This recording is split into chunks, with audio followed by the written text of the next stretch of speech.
అందరికీ నమస్కారం. నా పేరు గవ్వల మల్లికార్జున. నేను ఊటుకూరు ఎంపీటీసీని. గత వారం క్రితం నేను పార్టీ ఆఫీస్కి వచ్చి సార్ని కలిసిపోవడంలో నన్ను ఊటుకూరు దగ్గర వైసీపీ వాళ్ళు అడ్డగించుకొని నన్ను తీసుకొని పోవడం జరిగింది. నిన్న మీటింగ్ జరగకుండా వాళ్ళు తీసుకొచ్చిన టైంలో మా వాళ్ళు అన్నదమ్ముళ్ళు వచ్చి నన్ను తీసుకొని పోవడం జరిగింది. నన్ను కిడ్నాప్ చేయలేదు. మా బంధువులేను, నన్ను ఎవరు కిడ్నాప్ చేయలేదు. అవన్నీ ఊరకు పుకారు పుట్టిస్తుండ్రు కిడ్నాప్ చేశారని. మా వాళ్ళు కంప్లైంట్ కూడా ఇచ్చిండ్రు మిస్ అయిపోయినానని. నేను వారం నుంచి ఇంటి దగ్గర లేకపోవడంలో మా వాళ్ళు వచ్చి నన్ను దగ్గరికి వచ్చి నన్ను తీసుకెళ్ళిండ్రు. నన్ను ఎవరు కిడ్నాప్ చేయలేదు. గత 4 నెలల క్రితం నేను టీడీపీ పార్టీలకు చేరినాను. మన ఎమ్మెల్యే గారు కాగర్ల సురేష్ అన్న గారితో పని వరకు నచ్చి పార్టీలో చేరినాను. పార్టీ ఎట్టు చెప్తే అటు ఆ విధంగా చేస్తాను. పార్టీ ఏ విధంగా చెప్తే ఆ విధంగా చేస్తాను. మా ఎంపీపీ హైమావతమ్మ ద్వారా మా ఊటుకూరికి అభివృద్ధి చేస్తాము. ఆమెతోటే ఉండి అందరూ ధన్యవాదాలు. అందరికి నమస్కారం. నా పేరు వనిపెంట వెంకట సుబ్బారెడ్డి.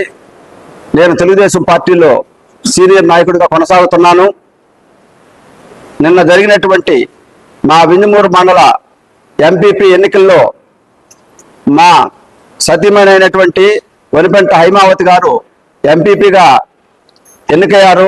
ఆ ఎన్నికకు సహకరించినటువంటి మా ఎంపీటీసీలు అందరికీ ఒకసారి ధన్యవాదాలు తెలియజేసుకుంటున్నాను. అయితే నిన్న వైసీపీ పార్టీ వాళ్ళు చేసిన ఆరోపణలు అన్ని అవాస్తవం. అసలు వాస్తవాలు మా ఎంపీటీసీ ద్వారా ఇప్పుడే గవ్వల మల్లికార్జున ఊటుకూరు ఎంపీటీసీ గారు తెలియజేశారు. అసలు జరిగిన విషయము వైసీపీ వాళ్ళకి ఉన్నది 3 ఎంపీటీసీలు మాత్రమే. 12 మందిలో 3 ఎంపీటీసీలు మాత్రమే. గత ఎలక్షన్లో 3 ఇండిపెండెంట్లు, 1 జనసేన, 8 వైసీపీ సింబల్ మీద గెలిచినప్పుడు వాళ్ళల్లో వర్గ పోరాటం ఏర్పడి 4-4గా చీలిపోయారు వాళ్ళు.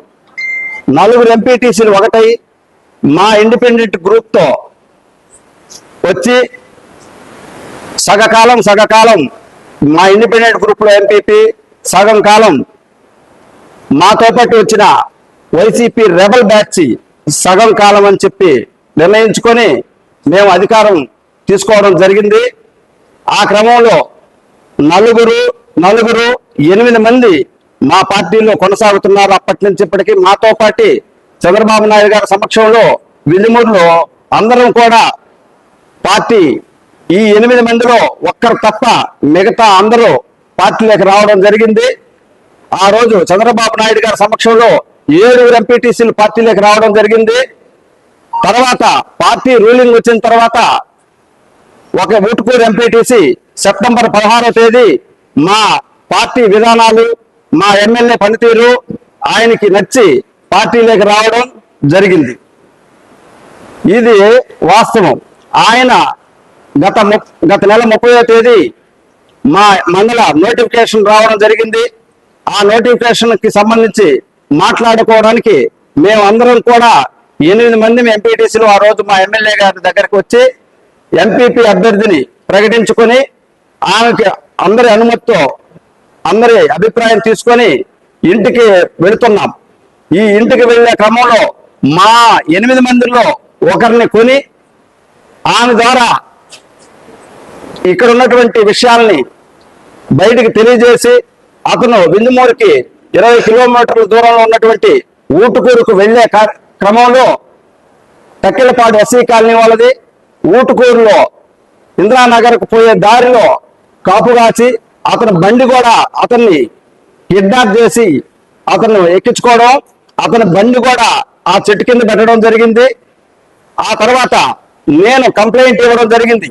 వైసీపీ నాయకుడైనటువంటి పల్లాల కొండారెడ్డి వారి అనుచరులు అతన్ని కిడ్నాప్ చేయడం జరిగింది. కిడ్నాప్ చేసినాంచి ఈ రోజుకి అతన్ని ఆచూకీ తెలియకుండా, అతని కమ్యూనికేషన్ తెలియకుండా వాళ్ళ దగ్గర ఉంచుకొని నిన్న ఎలక్షన్కి తీసుకొని వచ్చి అతన్ని బలవంతం చేసి బలవంతంగా ఓటేపించుకోవాలని ప్రయత్నం చేశారు. ఈ క్రమంలో వాళ్ళ కుటుంబ సభ్యులైనటువంటి అన్నదమ్ములు వచ్చి అతన్ని తీసుకుపోవడం జరిగింది.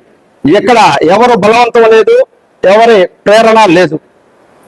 ఇటువంటి కుట్ర రాజకీయాలు చేసి వెన్నుపోట్లు పుడుచుకోవడము, కుట్ర రాజకీయాలు చేసుకొని ఈ రోజు తెలుగుదేశం పార్టీ మీద, మా ఎమ్మెల్యే గారి మీద నిందలు వేస్తే చూస్తూ ఊరుకుండేది లేదు. మీకు గట్టిగా బుద్ధి రాబోయే ఎలక్షన్ లో మీకు ఖచ్చితంగా గట్టి బుద్ధి చెప్తామని చెప్పి నిన్న ఎలక్షన్ ద్వారా మీకు తెలియజేశాం. మీరందరూ కూడా ప్రజాస్వామ్య పద్ధతిలో రాజకీయం చేసుకోండి.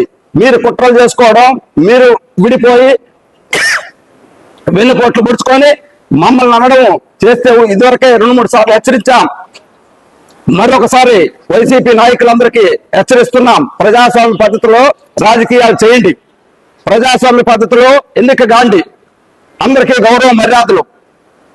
మీరు ఆ పక్కండి మా పార్టీలో ఉన్న వాళ్ళని పొల్యూట్ చేయడం, కొనుగోలు చేయడం, కిడ్నాపులు చేయడం చేస్తూ ఉంటే చూస్తూ తెలుగుదేశం పార్టీ ఊరుకోదు.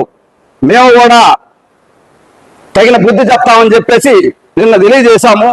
రేపు రాబోయే ఎలక్షన్ లో కూడా ఖచ్చితంగా చెప్తున్నాను, మీరు ప్రజాస్వామ్య పద్ధతిలో ఉండండి. రౌడీ రాజకీయం చేస్తే క్షమించేది లేదు. మేము కూడా మా సమర్థతను మేము నిరూపించుకోగలం. కాబట్టి అందరూ కూడా ప్రజలందరికీ కూడా తెలియజేస్తున్నాం, ఈ వెన్నుపోటు రాజకీయాలు చేసుకున్నది వాళ్ళు మా మండల ప్రజలందరికీ తెలుసు. మండలంలో ఉన్నటువంటి వెన్నుపోటు రాజకీయం వాళ్ళు చేసుకొని ఇక్కడ 12 మంది మా ఎంపీటీసీలు అన్నారంట. ఈ మండల వైసీపీ ఇన్ఛార్జి గారు ఎక్కడున్నారో చెప్పని, 3 ఇండిపెండెంట్లు ఇక్కడ, 1 జనసేన, 4 ఉన్నారు. మిగిలిన 8 మందిలో మళ్ళీ ఒకసారి చెప్తున్నాను, ఆ రోజే 2 భాగాలు అయిపోయారు వాళ్ళు. 4 మా గ్రూపు, కాబట్టి మేము 8 మంది అయ్యాం ఆ రోజు. ఇప్పుడు ఎక్కడిచ్చారో వాళ్ళకి 12 మంది నాకు అర్థం కావట్లేదు. ఆయనకి రాజకీయాలు తెలియకపోతే కొద్దిగా ఇన్ఫర్మేషన్ తీసుకొని వాళ్ళ పార్టీ కార్యకర్తలు మీడియా ముందుకు వస్తే బాగుంటుంది. అంతేగాని ఊరక అబద్ధాలు చెప్పుకుంటూ మీడియాకి ఎక్కితే ఉన్నప్పుడు మొన్న 11 మిగిలారు, రేపు 0 అవుతారు. ఇది తెలుసుకోండి. ధన్యవాదాలు అందరికీ. మన వింజమూరు వైసీపీకి చెందిన పల్లాల కొండారెడ్డి గారు మునుపు వైసీపీ బీఫారంలో ఆయనే అందరికీ చేరవేయడం జరిగింది. ఆ బీఫారం ఇచ్చిన రోజే ఆయన అభ్యర్థిగా నిలబెడితే ఆ రోజే వాళ్ళ అభ్యర్థులే ఆయనకి ఓటు వేయకుండా విశ్వాసాన్ని కోల్పోయింది. మీకు తెలియదా? ఒక్కసారి వైసీపీ నాయకులకి తెలియజేస్తున్నాను, మీకు తెలియదేమో. ఆ రోజే గెలవనటువంటి పల్లాల కొండారెడ్డి గారు ఈరోజు మా ప్రభుత్వంలో చేరిన 9 మంది ఎంపీటీసీలు మద్దతు మీకు ఎలా ఇస్తారని చెప్పని మీరు ఈరోజు ఎన్నికలకి రావడం ఎంతవరకు ఇది సమంజసం? ఇది ఈ బులుగు మీడియాలో ఒక ప్రచారం చేసుకోవడానికి తప్పక మీకు ఇది అవకాశం ఉపయోగించుకున్నాము. ఈ బులుగు మీడియాలో ఈ సాక్షిలో మేము బాగా కనపడాలి అనే దానికి మీరు ఈ ఎన్నికల్ని మా తెలుగుదేశం పార్టీకి సంబంధించిన వారిని వాళ్ళ మీద కిడ్నాపులు చేయటం, వారిని బలవంతంగా తీసుకుపోవటం, వారిని ఏదో ప్రలోభాలకు గురి చేయటం ఇది మంచి పద్ధతి కాదు. ఇది రాబోయే ఎన్నికలలో కూడా తెలుగుదేశం పార్టీ తరఫున మీ వైసీపీకి గుణపాఠం చెప్పే రోజులు అతి దగ్గరలోనే ఉన్నాయి.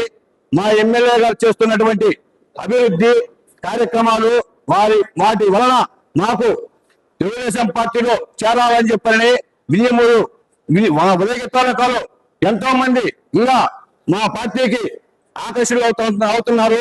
మా ఎమ్మెల్యే గారి పనితీరును చూసి అటువంటి మా ప్రభుత్వాన్ని మా ఎమ్మెల్యే గారిని మీరేదో బురదల్లాలని చెప్పి అనుకుంటే ఆ బురద మీకే అంటుకుంటుంది. మీ బులుగు మీడియాలో ఇటువంటి వార్తలు రాసి ఏదో గందరగోళాలు సృష్టించడానికి ఇది తెలుగుదేశం పార్టీ ప్రభుత్వము, ఇది వైసీపీ ప్రభుత్వం కాదు. గత 2019, 2024లో మీ అరాచక పరిపాలన చూసి జనం మీకు కూడా సీట్లు ఇచ్చింది కూడా 11 సీట్లే. అది ఒక్కటే గుర్తుపెట్టుకోండి. ఆ రోజే మీకు ప్రజలు మిమ్మల్ని తిరస్కరిస్తే మీకు బలం ఉండి మీరిచ్చిన బీఫాలను మిమ్మల్ని తిరస్కరించి మీకు ఓటు వేయకుండా మిమ్మల్ని విశ్వాసాన్ని కోల్పోయేట్టుగా చేసినటువంటి ఈ ఎంపీటీసీలు ఇప్పుడు ఎలా మీరు నెగ్గుతారని ఈ జరిగిన ఎంపీటీసీలలో ఎలా నెగ్గుతారని మీరు అక్కడికి రావడం జరిగింది. దేనికని ప్రచార ఆర్భాటాన్ని తప్పక ఇంకా ఏమన్నా ఉందా? మీ గురుగు మీడియాలో ఇటువంటి ప్రచారాలు చేసుకునే దాని పనికి వచ్చేదాన్ని తప్ప ఇది సమంజసం కాదు. ఇది మంచి పద్ధతి కాదు. రాబోయే ఎన్నికల్లో కూడా తెలుగుదేశం పార్టీ ఈ రేపు జరిగే స్థానిక సంస్థల ఎన్నికల్లో కానీ బ్రహ్మాండంగా విజేతగా భావిస్తామని చెప్పని మేమందరమే కలిసిమెలిసి బ్రహ్మాండంగా ఒకరికొకరు ఆప్యాయతగా చేసుకుంటామని చెప్పని కోరుకుంటున్నాను.